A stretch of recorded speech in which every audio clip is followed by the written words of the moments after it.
Hello, everybody. This is Di Antinatalist, and I'm going to talk today about some bullets that you can dodge by not having children, by preventing having children, by having a vasectomy or sterilization or using a condom or through getting an abortion, or by praying hard and having a miscarriage.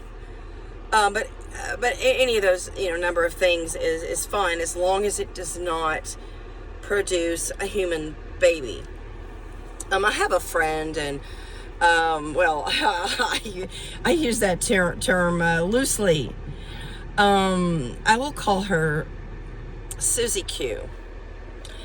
And Susie Q is older, and she had a child, and then that child had children, so she's now got multiple grandchildren, and just the utter devastation that she has presented to their lives, and this woman is on the very edge of stability. She's off her rocker. I hate to use that term, but no, she's got very under-medicated or unmedicated symptoms and a disease and mental illness, and she is diagnosed with something, but she's obviously way under-medicated, and or possibly the medication is not working. But let me tell you some of the stories that she had to share with me about her entire family, and she is at the core of it. And she being she provided nature and nurture to her own offspring makes her guilty. Even if it was just nature or nurture, she is just all out guilty. And I was a part of her life, and saw enough that really scared me. And there was one situation where her daughter prevented her from even bringing over a birthday cake with her grandson's name on it. And so, to be prevented from sharing a birthday party, that's pretty significant. And I saw her scrape the grandson's name off of the cake, and then methodically wrap the cake with plastic wrap, and then with foil, and then stick it in the freezer. And the whole entire time just talking and screaming and crying, and just exasperated this poor woman. And so she's basically been banned from her family. She's been banned from seeing her grandsons, and the daughter won't speak to her, and there's just a whole host of inconsistencies and inappropriateness. I mean, I won't even go into one situation because she actually took me to the daughter's house, and she wanted me to see something, and it's kind of private, so it's really not my prerogative to discuss this, but it had something to do with being very, very nosy and snoopy and nibby towards her grandsons. And it's so much in violation.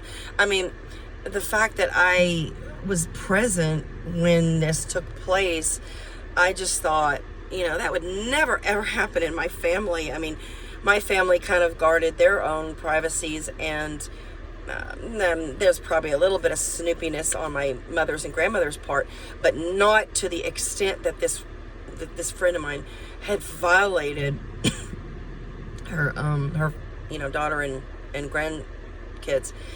And you know, this replayed over and over the whole, I guess I knew her for about a year, and went out with her for about a year.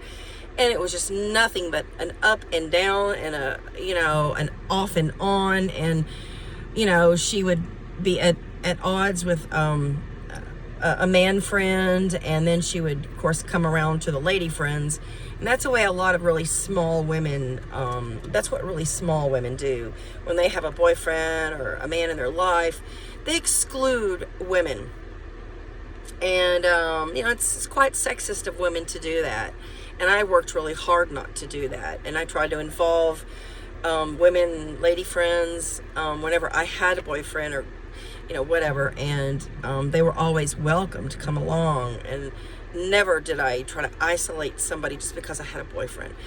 But anyway, she's always at odds with somebody. And she can just get mean at the snap of a finger. Like in a New York minute. She can tell you how wonderful and creative and energetic and youthful you are. And then on the same token, she'll tell you the meanest things. Like one thing she said to me, and it was just so unprovoked. She said, "Diane, you're not a 10. And she said, "My breasts look better than yours." She's, let's see, she's so much older than me. 60, she's 14 years older than me. And she's actually an older looking 72-year-old than most 72-year-olds. And I'm actually a younger looking 58-year-old than most 58-year-olds. So anyway, she could just, on a dime, she would just absolutely turn on you. And it was so unprovoked and so suddenly. I mean, it was scary. And I was in the car with her once, and I thought it was going to be my last trip. She just went berserk, and then she started crying and talking about her family and her kids and her grandkids and how everybody has let her down, and, you know, everything from the past and everybody in her past. And she gives names of people, and she likes to call people by their first and last name. Like she'll say, Jane Doe and John Doe did this and this. So, that's a trademark of hers. But, so, the gist of this video is that when you have children, you can do so much damage to their lives and to your own life. And that is a huge bullet that I have dodged. And if you haven't had children and you're thinking about having children, look at everybody around you and look at their faulty behavior and their mental illnesses and their addictions and you know, their weight issues and their personality and, you know, workaholism or OCD or schizophrenia, paranoia, manic depressive syndrome. And look at the physical symptoms, Crohn's disease, juvenile diabetes, cancer, obesity, you know, addictions to cigarettes, just everything, the whole gamut. Look at everybody around you and just figure that your potential child is going to be one of those individuals. Your child is going to be somehow addicted or somehow disadvantaged or somehow diseased. Everybody is diseased and afflicted with life. So, please adopt people or, you know, take in an animal, a really needy animal, an older senior animal. There's all kinds of animals that will fit your lifestyle. And don't give me this allergic bullshit. You know, people who say they're allergic, they don't like animals. Because I have an acquaintance. She's allergic to everything, and she works in a stable with horses and cows, and she takes shots and steroids. So, If you loved animals, you would have them. So, and even if you are allergic, you can keep animals sheared, shaved. You can even get, animals like hairless rats or hairless cats and that sort of thing. So, I don't buy it. When you say, you're allergic, what do you do about the trees, the pollen, the flowers? I mean, what do you do? Live in a bubble? Do you just not go to work, or, do you just seal up your house and never leave or something? So, please adopt. Never bring a life into the world, because you're bringing exponential amounts of harm to you and them. And you can dodge so many bullets. My friend Susie Q, she's an utter mess. And she talks about suicide. She talks about wanting a gun. And she wants to die. She hates her life, but she's hated it for years. And she's a real mess. A real mess. A real basket case. And, she's on all kinds of medications. I don't know what they are, but, an assortment of medications. So even with a diagnosis and with medication, you are not cured. And sometimes you are not even treatable. So don't have kids thinking that there's treatments for allergies, for mental illness, for cancer, diabetes, because sometimes the treatment is actually worse than the disease itself.